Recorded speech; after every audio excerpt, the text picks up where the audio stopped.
지금 김수현 작가님의 책 나는 나로 살기로 했다 책 내용 중에서 일부를 소개해드리고 있는데요.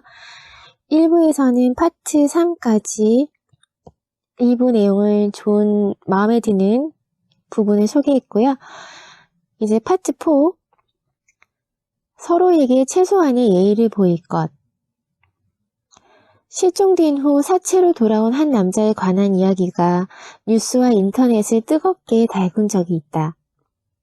한동안 네티즌들 사이에서는 그 사건이 자살인가 타살인가 본인 과실로 인한 사고사인가를 두고 온갖 추측이 난무했다. 하지만 자살이든 타살이든 본인 과실로 인한 사고이든 비극이 아닌 것이 무엇일까? 제3자에겐 누군가의 비극도 가십거리가 된다. 이방인에게는 달동네도 낭만이고 여행자에겐 빈민촌도 경험인 것이다. 그렇게 우리는 때때로 일면식도 없는 사람들의 얘기에 이 애정 없는 호기심을 멈추지 못한다. 하지만 그게 나의 이야기가 된다면 우리는 허락할 것인가? 우리에겐 타인의 사생활을 알 권리가 없다. 내 인생이 누군가의 도마 위에 오르는 것이 싫다면 타인의 삶 역시 보호되어야 한다. 타인의 삶은 지켜주지 않은 채 나의 삶만 배타적으로 보호구역으로 지정할 수 없는 것이고 나에 대해서는 잊혀질 권리를 주장하며 타인에 대해서는 알 권리를 주장할 수는 없다. 타인의 사생활에 호기심을 접어두는 것. 그건 내 삶을 지킬 수 있는 전제이자 우리가 인간으로서 서로에게 보여줄 수 있는 최소한의 예의일 것이다. 모든 이에게 이해받으려 애쓰지 않을 것. 결혼은, 취업은, 연애는, 저축은? 사람들은 이런 질문이 불편하다고 착각한다. 사실은 질문이 불편한 게 아니다. 그 질문 뒤에 나에 대해 내리는 타인의 판단이 불편한 거다. 자신들의 방식과 다르다는 이유로 나를 잘못된 사람으로 만드는 시선과 판단. 자신에 대해서도 잘 모르면서 타인에 대해선 심리학자이자 프로파일러이자 가장 중립적 비평가로 둔갑하여 너무나 쉽게 판단한다. 그러나 누군가 2차 방정식을 이해하지 못했다면 문제는 2차 방정식이 아닌 그 사람의 이해력 부족에 있듯이 누군가 우리를 이해하지 못한다면 그것 역시 우리의 문제가 아니라 상대의 이해력 문제일지 모른다. 그러니 그들에게 쩔쩔맬 필요도 없고 우리를 증명하려 애쓸 필요도 없다. 우리는 편협한 이들에게 이해받으려고 사는 게 아니며 당신의 삶은 당신의 것이다. 서로의 경계를 지켜줄 것. 늘 밝은 모습의 친한 친구가 있다. 나는 대학 시절 과제 쓰나미에도 회사의 철야 근무에도 그 친구가 우울해하거나 힘들어하는 걸 본 적이 없다. 친구의 그런 모습에 다들 신기해했다. 과연 그늘 한 점 없는 인간이란 가능한가? 10년 넘게 본 친구로서 짐작하건대 친구는 너무 어두워서 그늘을 숨긴다기보단 그늘의 면적이 남들보다 넓지 않은 것 같다. 체력도 좋고 마음도 건강하고 예민하지 않다. 다만 친구에겐 넘어서지 않고 넘어오게 하지 않는 개인의 영역이 있는 듯하다. 누구나 개인의 영역이 있는 것이고 안정감을 느끼는 경계의 범위가 다르다. 우리는 어린 시절부터 우리가 남이야? 라는 말로 경계를 침범하는 관계에 익숙해졌고 그 경계를 침범하는 것을 친밀감으로 여기기도 했다. 하지만 모든 그늘을 낱낱이 확인하고 경계를 잃는 것만이 좋은 관계는 아니며 친구라는 이름으로 경제의 통행권을 요구할 수는 없다. 설사 누군가의 경계가 너무 두텁다 해도 그걸 타인이 밖에서 깨고 말고 할 것은 아닐 뿐더러 개인의 사적 영역을 완전히 헤집는 관계는 폭력적이기까지 하다. 그렇기에 좋은 관계란 서로의 경계를 존중하는 것이며 좋은 우정이란 친밀감을 느낄 수 있고 한편으론 안정감이 담보될 수 있는 거리에서 애정으로 함께하는 것이다. 즉 모든 경계를 허물지 않을지라도 그녀는 내게 좋은 친구다. 너그러운 개인주의자가 될 것. 미움받을 용기라는 책이 한국과 일본에서 베스트셀러에 올랐다. 단순히 잘 팔리는 정도가 아니라 불황인 출판계에선 신드롬에 가까웠다. 왜 이 책이 한국과 일본에서 베스트셀러가 될 수 있었을까? 두 나라는 행복 연구에서 중요성을 나타내는 국가이다. 높은 경제 수준에 비해 행복도가 눈에 띄게 낮기 때문이다. 왜 그럴까? 왜 개인주의는 행복감을 느끼는 데 중요한 문화적 특성으로 개인주의가 강할수록 소득과는 별개로 사회 구성원의 행복감은 높아진다. 반대로 경제 수준이 높다 해도 개인주의가 충분히 발달하지 못한 국가는 그에 상응하는 행복감이 따라오지 못한다고 한다. 초집단주의 사회인 한국과 일본이 이러한 경우다. 그렇다면 집단주의의 어떤 면이 개인의 행복을 가로막는 걸까? 집단주의 사회에선 집단의 목표와 화합을 개인의 자유보다 우선시하며 집단의 존속을 위해 개인을 통제하기도 한다.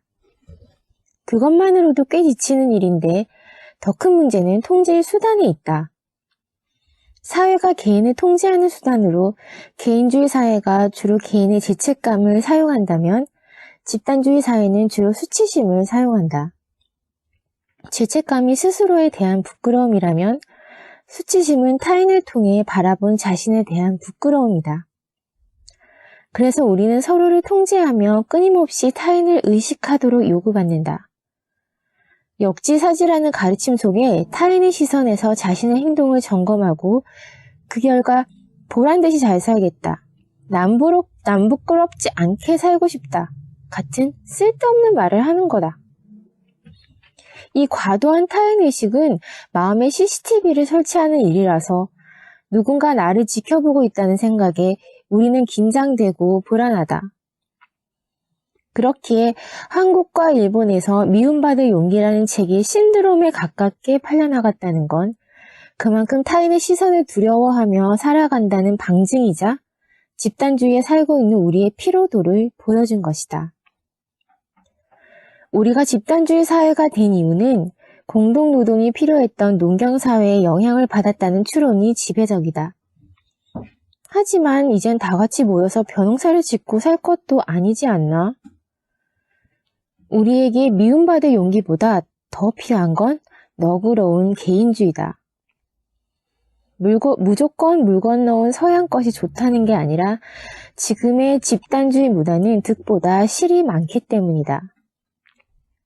게다가 연구에 따르면 개인주의는 반사회적 행동에 가까울 것이란 통념과는 다르게 친절함과 관대함, 사회적 협동과 연결되어 있다. 있는 그대로의 서로를 존중하기에 더 따뜻한 관계가 맺어질 수 있는 것이다. 지금 우리에겐 두 가지 변화가 필요하다. 하나는 타인의 삶을 지나치게 관심 두고 참견하지 않는 것인데 이건 일종의 감수성을 키우는 문제다. 그리고 다른 하나는 타인의 반응에 지나치게 예민해지지 않는 것이다. 각자의 삶의 방식과 가치관을 인정하며 함께 살아가는 법을 배우자.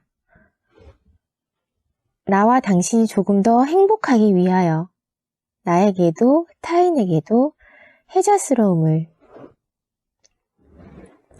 미움받지 않기 위해 좋은 사람이 되지는 말 것. 어렸을 때 뒤에서는 욕하면서 앞에서는 웃는 사람들을 가식적이라 여겼던 나는 뒤에서도 욕하고 앞에서도 욕했다. 뭐 잘했다는 건 아니다. 그 덕분에 나는 적이 많았다. 그런데 만날 일조차 없는 사람이라 해도 누군가 나를 싫어할 수 있다는 사실이 유쾌하진 않았다. 나는 좋은 사람이 되고 싶었다. 나에 대한 안 좋은 이야기를 한다는 말을 들어도 내가 더 이상 악의가 없으면 되는 줄 알았다.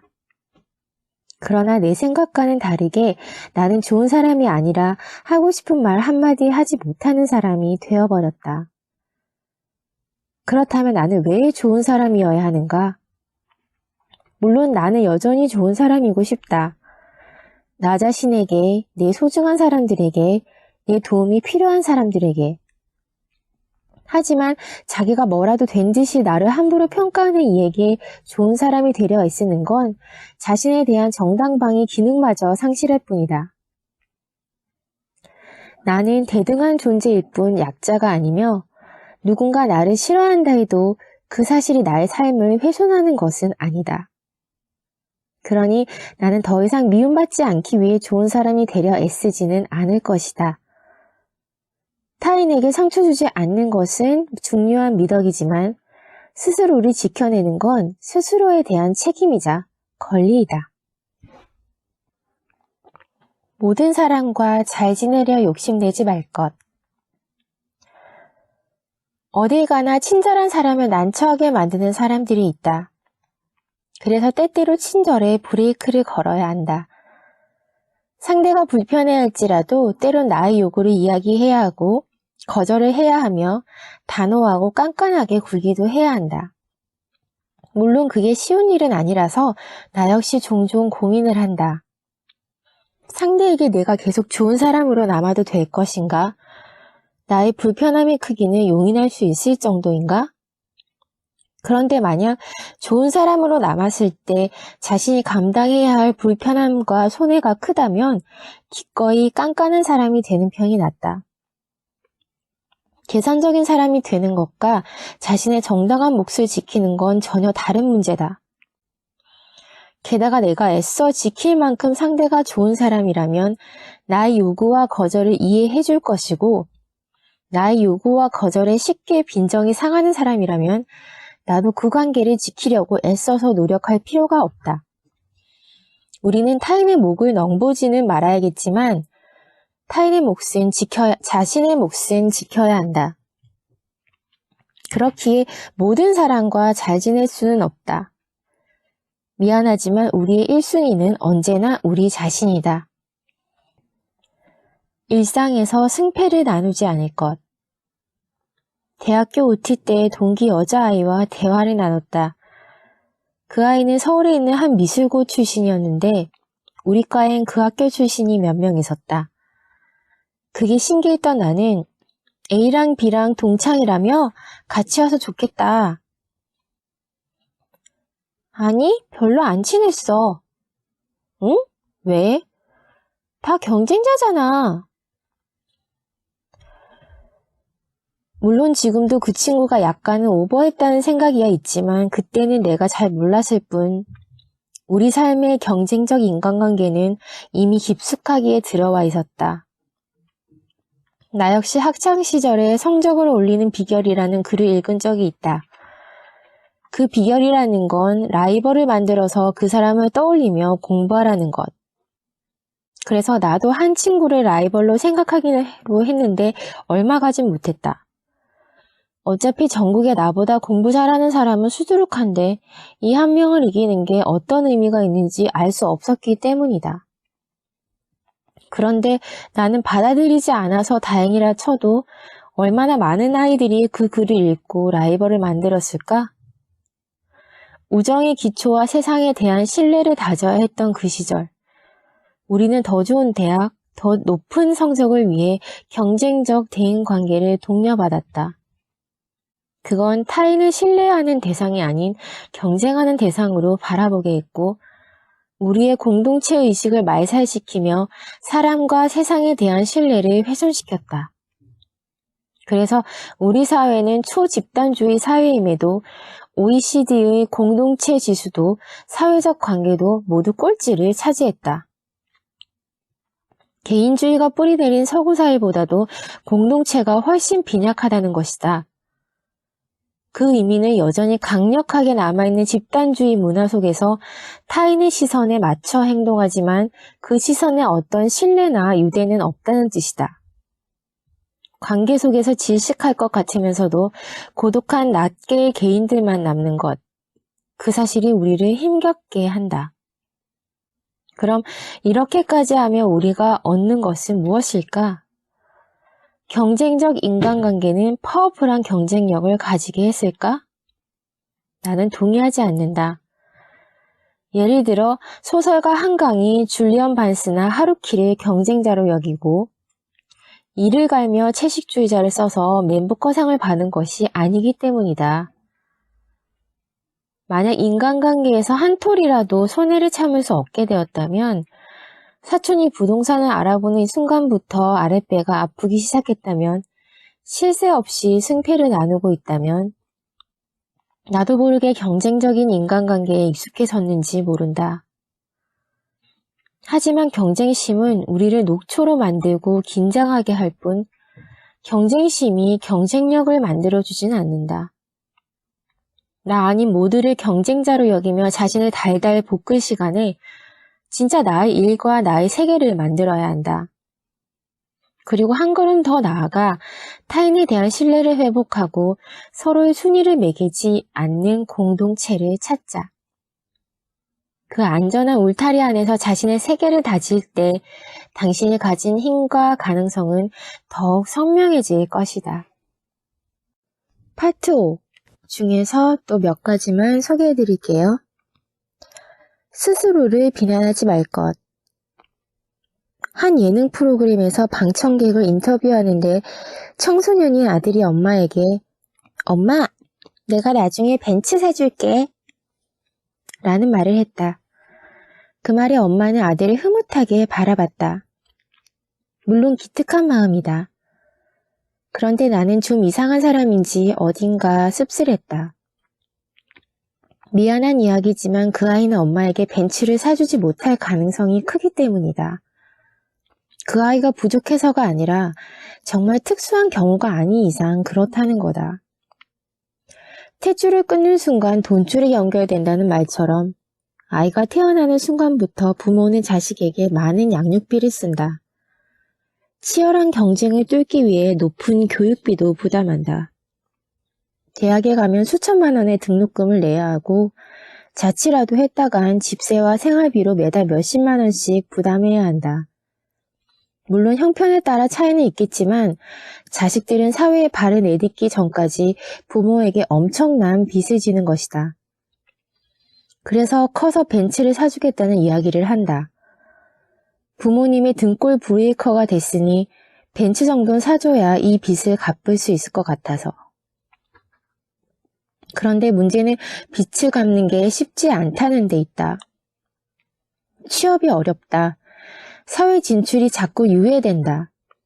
5%만이 대기업, 공사 등 안정적인 직장을 잡고 대다수의 경우 취업을 해도 월급은 빠듯하다.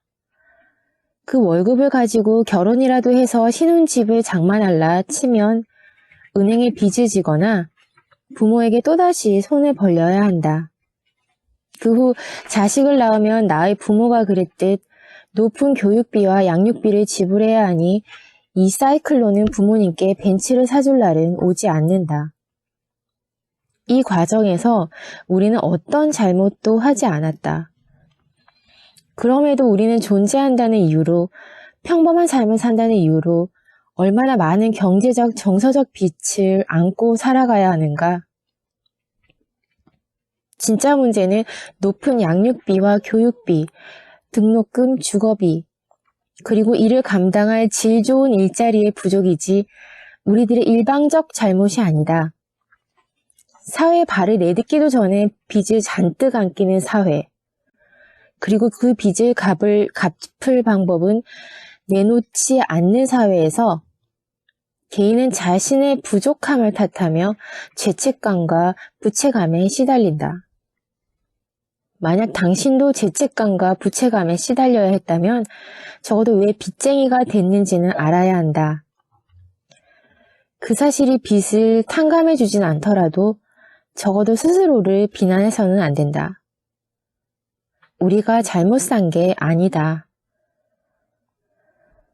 조바심은 버릴 것. 아주대 사회학과의 노명우 교수는 사회는 엄청난 속도로 변화하는 것처럼 느껴지지만 사실은 정말 천천히 변화한다는 이야기를 했다. 그건 고도 비만인 여자가 3개월 동안 지옥의 다이어트로 표준 몸무게가 되었다 해도 꾸준히 관리하지 않으면 원래대로 돌아오는 것과 같은 원리다. 다이어트도 개인의 삶의 문제도 사회 문제도 한순간에 일어나는 혁명은 없고 변화는 영원한 것이 아니다. 요요 현상을 막기 위한 유일한 방법이 지속적인 관리이듯 때론 뒷걸음에 때론 제자리 걸음에 답답하고 조바심이 날지라도 변화를 위해선 지속적인 시간과 노력이 필요하다. 모든 일이 그랬다. 변화를 위해 가장 필요한 자질은 지치지 않는 것이다. 잘 싸우는 법을 배울 것. 나는 친언니와 사이가 좋은 편인데 그럼에도 가끔은 사소한 일로 다툴 때가 있다. 하지만 함께 살았던 20여년의 세월에서 우리는 서로의 감정을 설명하고 화해하는 법을 체득했다. 그런데 싸움 자체가 싫다는 부모님은 종종 중재자로 나서서 갈등을 억지로 봉쇄하려 했고 나는 그것이 답답했다. 억압에 따른 침묵일지라도 처리되지 않은 감정의 응어리가 쌓인다 해도 겉보기에 조용한 것이 부모님 세대가 말하는 평화였다. 우리 사회는 의견 충돌을 싸움질이라 여기며 질색하고 복종과 순응을 요구했다. 그래서 모난 돌은 정맞지 않기 위해 무뎌져야 했고 중간이라도 가기 위해선 가만히 있어야 했고 며느리는 3년 동안 청각, 언어, 시각 장애인이 되기를 강요받았다. 그 결과 화병은 우리 사회에서만 존재한다는 한국병이 되었다. 감정을 억압한 가짜 화합 속에서 개인은 병들고 관계는 골마간 것이다. 그런데 파업도 쟁의도 토론도 없는 사회, 단일한 가치를 다 같이 추구하는 사회가 이상적이라면 북한만큼 이상적이고 완벽한 사회는 없지 않은가? 억압이 정신병을 유발한다는 프로이트의 말처럼 억압으로 화합된 사회는 결코 건강할 수 없다. 문제는 싸움이나 공론이 나뉘는 것이 아니라 제대로 싸우지 못해 문제의 해결책과 제대로 된 타협점을 찾지 못하는 데 있다. 얼마 전 관광버스 기사가 졸음운전을 해서 사고를 낸 적이 있다. 그 사고로 4명이 사망하는 비극이 벌어졌고 많은 사람들은 버스 기사를 비난했다. 일부는 그가 악마 같은 존재라고 이야기했다. 그는 정말 악마 같은 존재일까? 관광버스 기사들은 200만 원 남짓의 한 달 수입을 벌기 위해 하루 평균 16시간을 운전하고 서너 시간의 수면을 취하며 숙식이 제공되지 않아 버스 트렁크에서 잠을 자기도 한다. 실제로 그 기사는 전날에도 버스에서 잠을 잤다. 그렇게 제대로 된 수면을 취할 수 없는 가혹한 근무 여건을 견뎌온 이들이 졸음운전을 하게 된 것에 대하여 어떻게 개인에게만 책임을 묻겠는가? 안전에 대한 비용은 지불하려 하지 않는 사회에서 우리는 피해자가 될 수 있음을 두려워하듯이 가해자가 될 수 있음을 두려워해야 한다. 핵심은 사회 문제를 개인의 책임감과 도덕성에 의존하는 사회 시스템의 후진성이다. 그럼에도 우리는 시스템에 대한 논의에는 닿지 못한 채 개인을 비난하는 것에 머무르거나 문제의 본질이 아닌 진보, 보수를 나누는 독선적인 편가르기로 담론을 뒤바꾸곤 한다. 그런 논쟁으론 문제 해결에 다가서지 못하는데 말이다. 만약 내가 사는 이곳이 좀 더 나은 곳으로 변하기를 원한다면 단순히 어깃장을 놓는 독선과 싸움에 대한 무조건적인 비판에서 벗어나 해결책을 찾기 위한 싸움의 방법을 체득해야 한다. 비난이 아닌 대안이 필요하며 모욕이 아닌 설득이 필요하다. 우리 사회의 문제는 맨날 싸워서가 아니라 제대로 싸우지 못함에 있다. 돈으로 환원되지 않는 나 자신이 될 것. 에피쿠로스는 인간의 행복에 필요한 세 가지 요건을 우정, 사색, 자유라고 했다. 자유, 그러니까 내 의지대로 살아가는 것. 어릴 때는 당연하고 쉽게만 느꼈던 단어지만 나이가 먹을수록 절감하는 건 자유의 일정 부분은 돈을 통해 실현된다는 사실이다. 우리는 공과금을 내기 위해, 친구 결혼식 축의금을 내기 위해, 먹고 살기 위해 매일 아침 일어나 돈을 벌며 우리의 자유를 지불한다. 반대로 이야기하면 자유를 잃지 않기 위해선 돈이 필요하다는 뜻이다. 그러니 우리는 사회적 입지를 다지는 일에 최선을 다하고 자신의 가능성을 증명해내며 그에 따른 보상을 요구해야 한다. 돈은 생존의 수단이기에 결코 관가될 수 없다. 하지만 돈의 중요성이 아무리 크다 해도 돈을 생활수단의 가치를 넘어 사람의 척도로 삼아서는 안 된다. 돈으로 사람의 높낮이를 측정할 수 없으며 삶의 성패를 결정할 수도 없다. 우리는 자기 자신의 삶의 기준과 철학을 세우며 돈과 명함으로 환원되지 않는 진짜 자기 자신을 만나야 한다. 어떻게 돈을 벌 것인가 하는 질문 이전에 무엇이 옳은가라는 질문에 답해야 한다. 무엇을 소유했는가로 증명하지 않아도 되는 사람이 되자. 진짜 섹시함은 내면에서 나오는 당당함에 있을 것이다. 갑질 횡포로 전 국민의 공분을 산 사람들이 있다. 그런데 그 사람들은 과연 행복할까? 글쎄, 내가 아는 한 행복한 사람은 그렇게 정신병자처럼 굴지 않는다. 헝거게임에 참여하지 않을 것.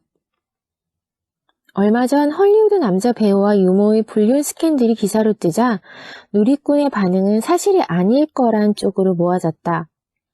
그 이유는 남자 배우에 대한 신뢰 때문이 아니라 왜 저런 사람이 고작 유모와 바람이 나겠느냐는 것이었다. 우리는 평등을 외치고 갑질과 차별에 분개한다. 그러나 실상은 자신이 무시받고 싶지 않다는 뜻이지 내가 다른 이를 무시하지 않겠다는 뜻은 아니다. 우리는 얼마나 많이 구분짓고 있는 것일까? 언젠가 사회 뉴스를 읽다가 그 밑에 달린 댓글을 보았다. 내용은 높은 청년 실업률의 해결책으로 지방들부터 아웃시켜야 한다는 것. 나는 이런 말을 거침없이 내뱉는 것에 놀랐으나 더 놀란 건 그 의견이 많은 이의 공감을 받은 베스트 댓글이 되었다는 것이다. 순간 영화 헝거게임이 떠올랐다. 헝거게임이란 12개 구역에서 각각 조공인 2명을 뽑아서 최우승자가 나올 때까지 서로를 죽여야 하는 게임이다. 지배층인 캐피톨은 조공인들에게 공포심을 심고자 헝거게임을 개최하고 이를 방송으로 내보낸다. 한 명의 승자에게 부와 명예를 주는 것으로 23명의 죽음이 정당화되는 게임. 게임이 시작되면 힘이 있는 무리는 서로 연합을 해서 힘없고 약한 이부터 제거한다. 그렇게 연합해서 약한 이들을 밀어내면 한동안 안전을 보장받는다. 그러나 이 게임은 최후의 한 명만을 남김으로 내가 나보다 약한 이를 밀어냈듯 나보다 강한 이가 나를 밀어낸다. 이 영화는 승자 독식 경쟁과 신자유주의에 대한 은유라 할 수 있다. 영화에서처럼 생존 경쟁에 내몰리는 이들은 자신보다 약한 이들을 밀어내며 잠깐의 안도감을 얻는다. 하지만 내가 살기 위해 다른 이를 내모는 이 불합리한 게임을 멈추지 않는 한 어느 누구도 안전할 수 없다. 누군가는 정치의 변화만으로 세상이 나아질 거라고 말한다. 물론 좋은 정치인과 사회의 투명성, 공정성 회복은 반드시 필요하다. 그러나 이를 위해서는 게임의 룰에 대한 성찰과 서로를 내몰지 않는 연대가 동반되어야 한다. 우리의 안전은 서로를 밀어낼 때가 아니라 서로의 울타리가 되어줄 때 얻어진다.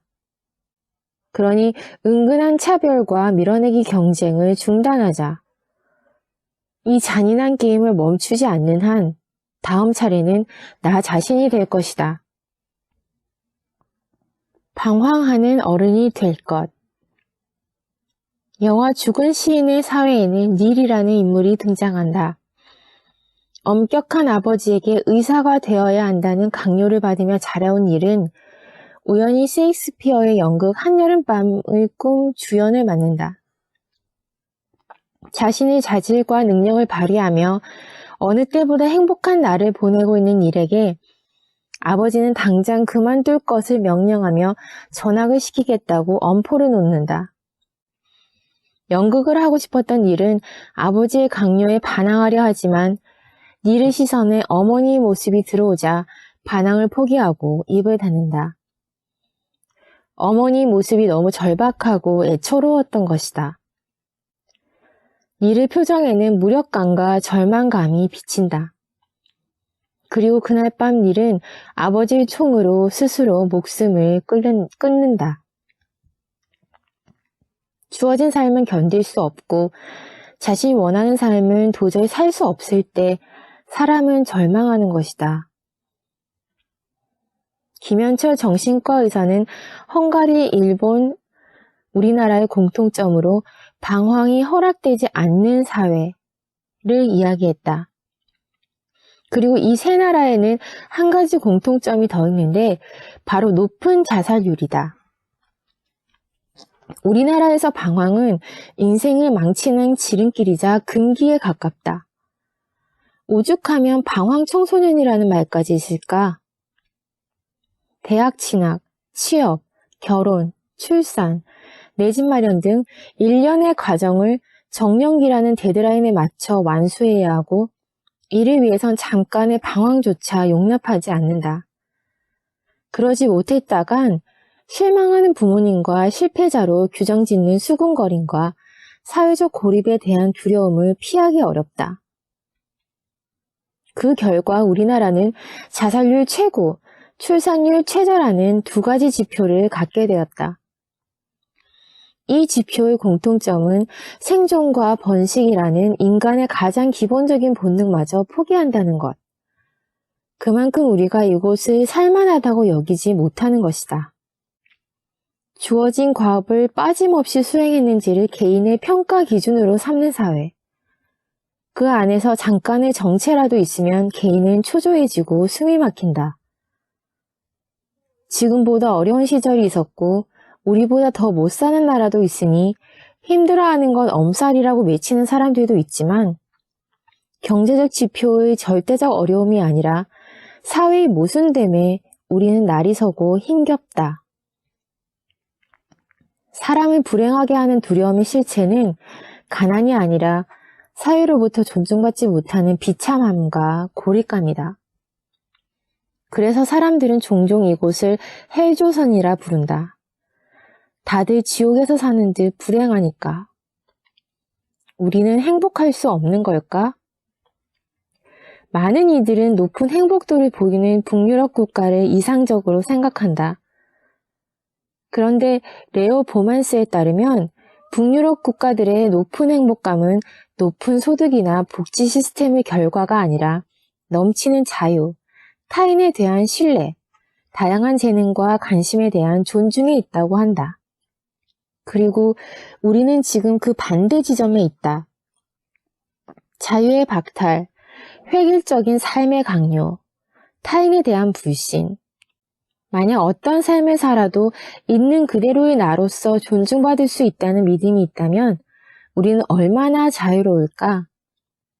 우리가 행복하기 위해 실존의 문제만큼 절실한 사회적 복지는 마음껏 방황할 수 있는 자유와 그런 서로를 바라보는 너그러운 시선이다. 이건 교과서적인 말이 아니라 가장 본질적인 해결책일지 모른다. 서로에 대한 관용과 너그러움이 우리를 이 불행에서 벗어나게 할 것이다. 우리 이제 그만 불행하자.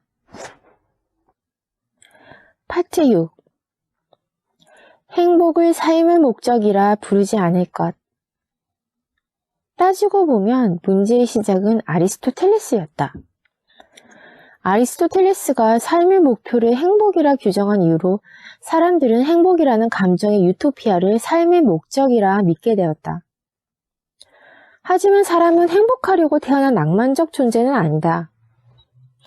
인간의 원시적인 감정은 기쁨, 분노, 혐오, 공포, 슬픔, 놀람 이렇게 6가지인데 인간이 행복하려고 지구에 왔다면 긍정적인 감정을 딸랑 한 가지만 세팅해 놓았을 리가 없다. 삶의 목적이 행복이라는 생각 자체가 대단히 큰 착각인 거다. 그런데 삶의 목적을 행복으로 규정하고 완전 무결하게 행복한 삶이 존재하듯 떠들자 행복하지 않은 사람들은 실패자가 된 기분이다.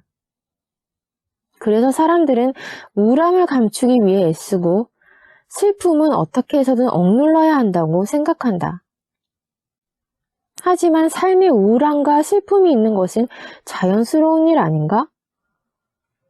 베르사유 궁전을 아름답게만 두고 싶어 화장실을 없앴다 해도 산다는 건 궁전 구석에서 몰래 똥도 누고 때론 남이 싼 똥도 밟고 사는 것이다. 그러니 가끔은 슬퍼도 우울해도 된다.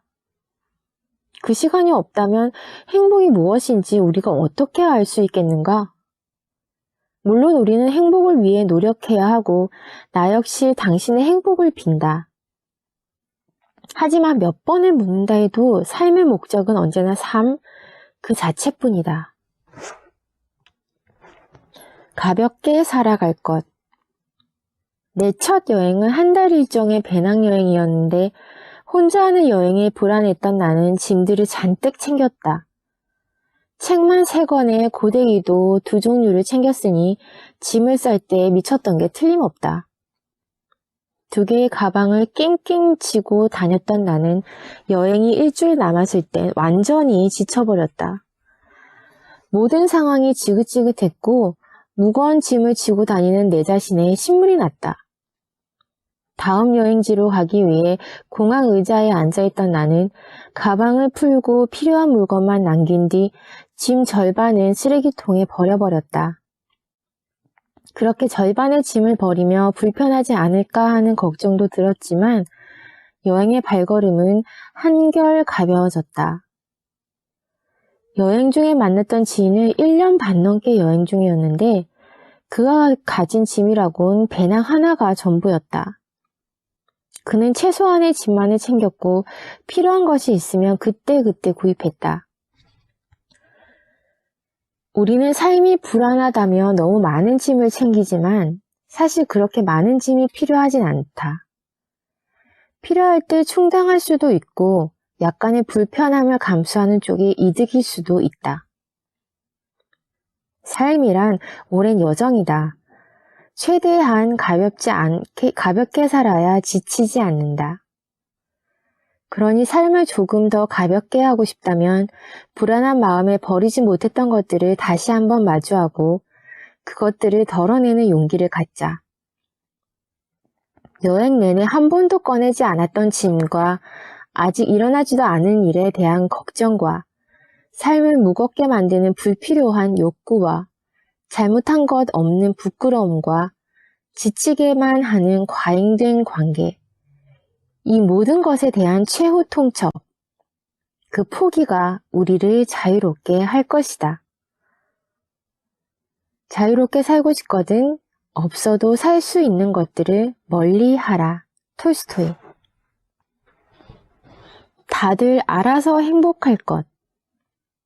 내 동생은 늦둥이다. 막내 동생은 부모님의 남은 숙제랄까? 엄마는 동생이 자리 잡고 잘 사는 걸 봐야 본인도 행복할 것 같다고 말했다.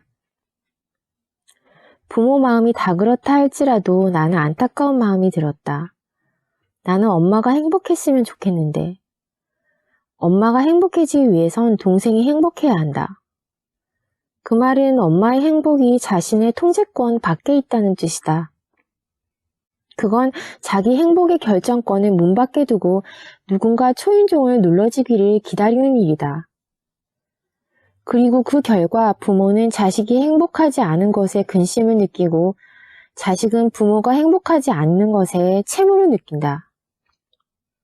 결국 서로의 행복을 염려하며 아무도 행복하지 못하게 된다. 도대체 어디에서부터 잘못된 걸까? 종종 사랑하는 사람을 행복하게 해주리라 이야기하지만 감정의 강병인이 아닌 이상 우리는 누구도 지속적으로 행복하게 해줄 수 없고 누구도 우리를 지속적으로 행복하게 해줄 수 없다. 타인의 행복은 사실 우리의 영향권 밖의 일이며 행복이란 각자 책임져야 하는 거다. 그러니 자신의 행복을 방치하지 말자. 결국 우리가 해야 할 최선은 애정과 사랑을 나누되 자신의 행복에 책임을 다하는 것이니 부디 다들 알아서 행복하자. 지나간 과거와 작별할 것. 초등학교 2학년 때 담임선생님은 반 아이 중 몇 명을 유독 예뻐했다. 수업 시간에 항상 그 아이들에게만 질문했고 늘 그 아이들을 칭찬했다. 나는 나를 주인공 옆에 앉아있는 엑스트라 같은 존재라고 생각했다. 지금 생각하면 어린 내가 그렇게 느낄 정도니 어지간히 편애를 하셨나 보다. 그런데 나중에 알고 보니 그 선생님은 촌지로 유명했다고 한다. 한 번은 선생님이 엄마를 불러섰는데 엄마가 빈손으로 찾아가자 면박을 준 일이 있었다고 한다. 몇몇 아이들을 예뻐했던 이유는 따로 있었나 보다. 하지만 그때 나는 어른도 잘못할 수 있다는 걸 잘 알지 못했다. 그저 내가 주인공이 아니구나 하는 생각을 했고 그 생각은 꽤 오래 마음에 남아 있었다. 세상엔 참 미친 인간도 한심한 인간도 많다. 그 사람들은 어린 시절 우리 내면에 상처를 주기도 했고 지금까지 해결되지 않은 문제로 남아 우리를 잡아끌기도 한다. 그래서 많은 이들은 현재의 문제를 과거에서 진단한다. 내가 자신감이 없던 것은 그 선생님의 차별 때문이었고 내가 자존감이 무른 것은 부모의 양육 방식 때문이었고 내가 열등감에 시달리는 건 아이들의 괴롭힘 때문이었다고. 거기까진 옳다. 하지만 우리가 과거를 통해 현재의 문제를 진단하는 것은 그 과거에 머물러 뒤늦게 보상받기 위함도 아니고 자기 연민에 빠져 비운의 공주님 취급을 받기 위함도 아니라 그 고리를 끊고 앞으로 나아가기 위해서다. 세상에는 한심하고 서툴고 성숙하지 못한 인간들이 있고 우리는 운이 나쁘게도 그들을 만났을 수 있다. 그렇지만 과거를 보며 되짚어 볼 진실은 그 선생님은 그저 한심한 인간이었을 뿐이었고 나의 부모도 처음부터 부모가 되기 위해 태어난 존재가 아닌 서툰 어른이었을 뿐이었고 그 아이들은 철이 없었을 뿐이었다는 것. 그리고 그때 나는 그 사실을 깨닫지 못할 만큼 너무 어렸다는 거다. 하지만 이제 우리는 무력한 어린아이가 아니며 앞으로 나아갈 자격이 있다. 더 이상 과거에 붙잡혀 살고 싶지 않다면 과거에 연약했던 나에게 위로를, 미성숙했던 그 모든 존재들에게 작별을 고해야 한다. 그래도 당신은 당신을 이해할 것. 예전에 성인 진로 상담을 하는 분을 만난 적이 있다. 그분을 찾아오는 사람 중에는 소위 천재성을 타고난 사람들이 있는데 보통의 생각과는 다르게 그들의 삶이 그리 수월하진 않다고 한다. 그들은 학창시절 성적이 좋지 않은 경우가 많은데 그 이유는 사고의 폭이 넓어서 주입식 교육을 받아들이기 힘들어해서다. 에디슨이 1+1은 2를 이해하지 못했던 것처럼 말이다. 이들은 자신의 천재성을 발휘할 수 있는 분야로 가지 못하고 일반적인 직장에서 일을 할 경우 그 생활을 견디기 힘들어하고 그래서 우울증이나 강박증 약을 복용하며 회사에 다니는 경우가 많다고 했다. 괴로워하는 그들을 향해 주변 사람들은 남들도 다 원하는 일을 하고 사는 건 아니다. 너만 힘든 게 아니다 라는 말을 했을 것이다. 그리고 그들은 그 말에 자책감과 자괴감을 느꼈을지 모른다. 하지만 내가 힘든 크기와 타인이 힘든 크기는 같지 않다. 세상에는 사람을 대하는 게 어려운 사람도 달리기를 어려워하는 사람도 있듯이 같은 문제에도 체감되는 난이도는 다른 법이다. 어떤 일이 유독 힘들다면 그건 내가 잘못된 사람이라서, 내가 엄살을 떠는 사람이라서, 내가 부족한 사람이라서가 아니라 나라는 사람에겐 그럴 수 있다는 거다. 기성화가 내 발에는 유독 아프게 느껴진다 해도 그게 내 발의 잘못은 아닌 거다. 그러니 힘든 자신을 몰아세우지 말자.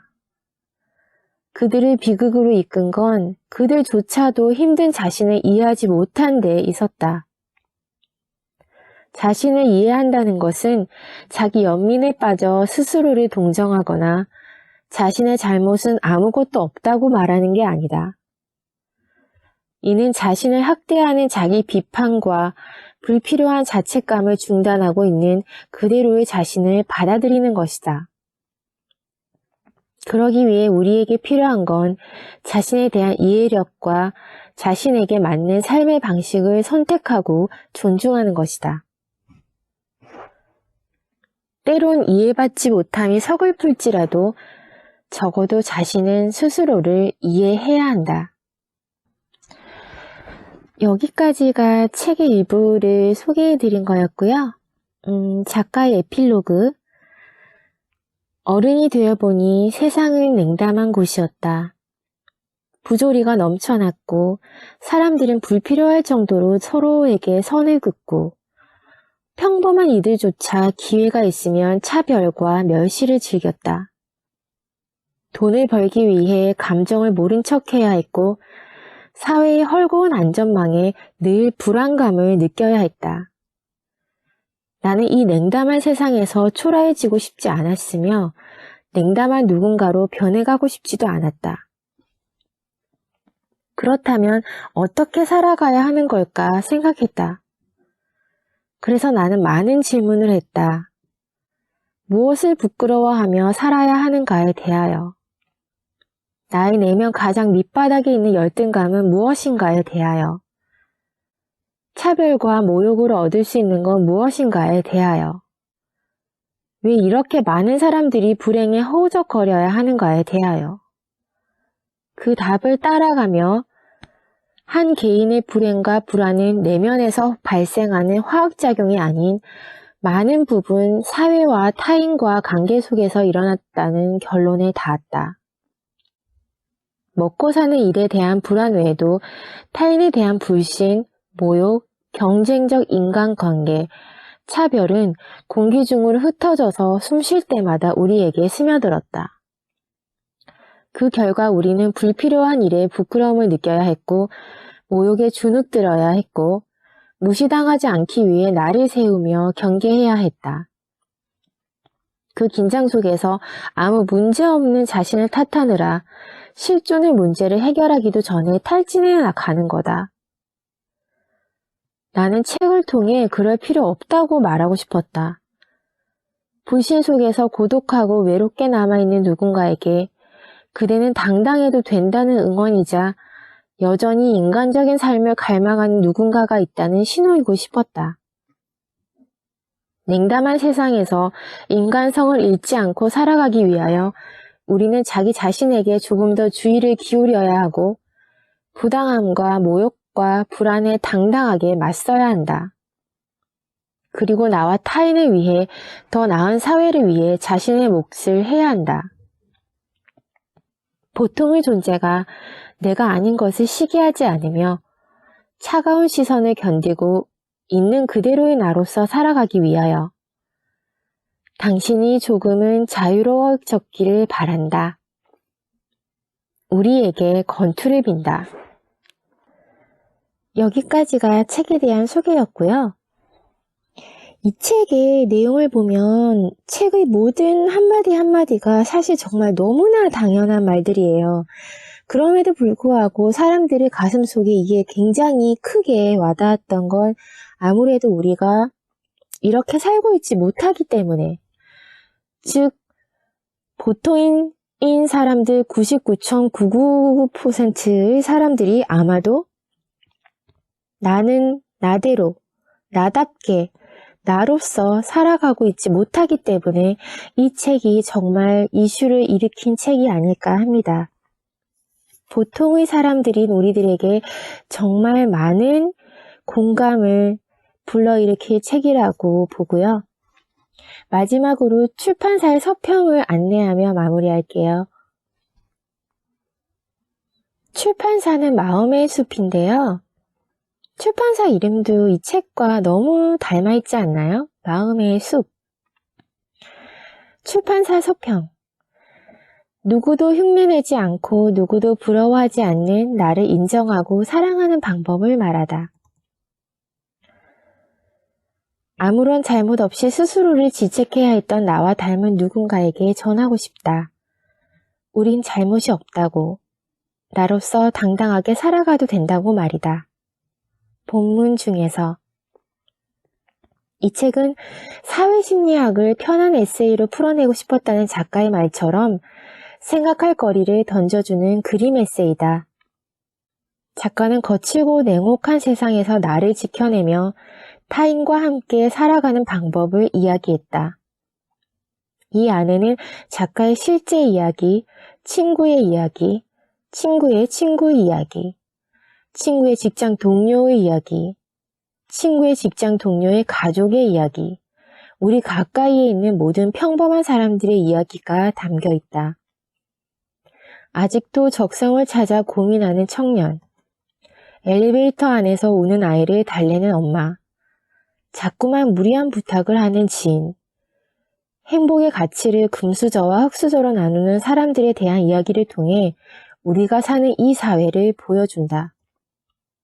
그 안에서 우린 철저히 비참해지고 타인을 혐오하고 가치에 서열을 매기고 스스로가 더 불행해지도록 자꾸만 남과 비교하며 나를 세운다. 우리는 왜 이런 현실 속에 자신을 내동댕이 치는 것일까?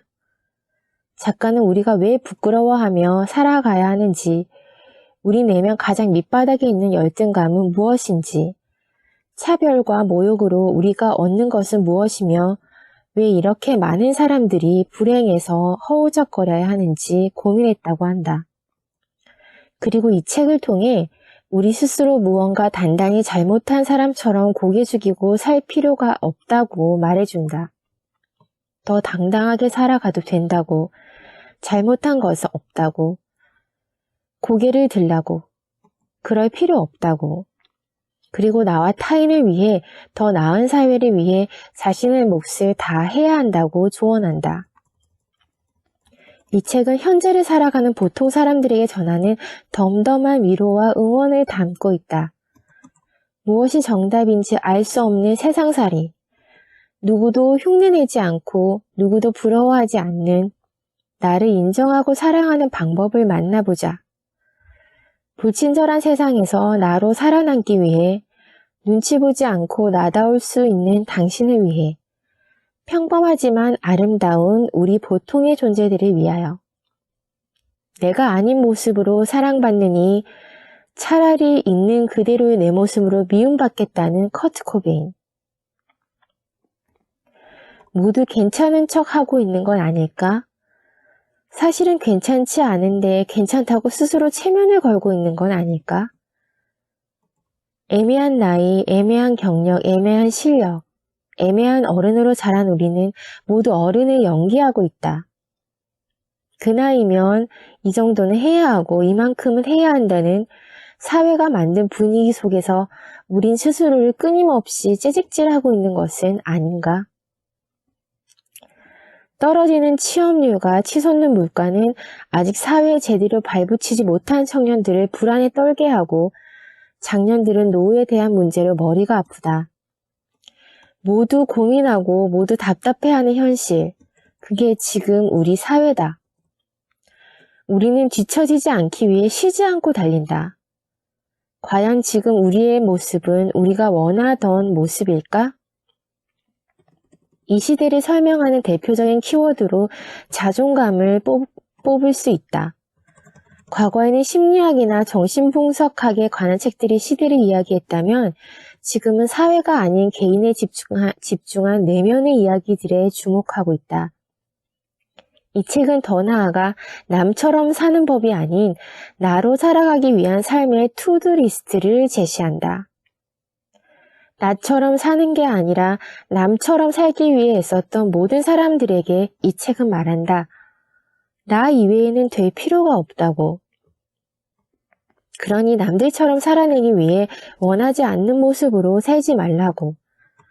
이 불친절한 세상에서 나로 살아남기 위해 눈치 보지 않고 나다울 수 있는 당신을 위해 평범하지만 아름다운 우리 보통의 존재들을 위하여 이 책을 통해 잠시나마 나를 들여다보고 토닥이길 바란다.